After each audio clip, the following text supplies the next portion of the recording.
சிறுவாபுரி முருகன் திருக்கோவிலில் தைத் கிருத்திகை செவ்வாய்க்கிழமை என்பதால் பக்தர்கள் கூட்டம் அலமோதியது. சுமார் 3 மணி நேரம் காத்திருந்து பக்தர்கள் சாமி தரிசனம் செய்து சென்றனர்.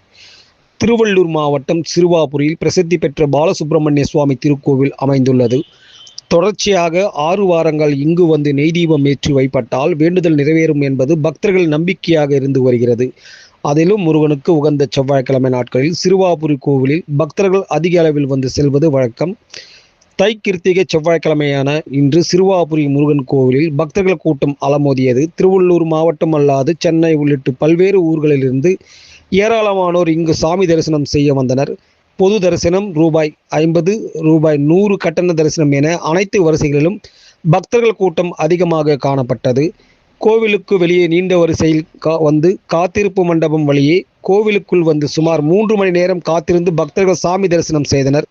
மூலவர் பாலசுப்பிரமணிய சுவாமி ராஜ அலங்காரத்தில் பக்தர்களுக்கு காட்சி அளித்து வருகிறார்.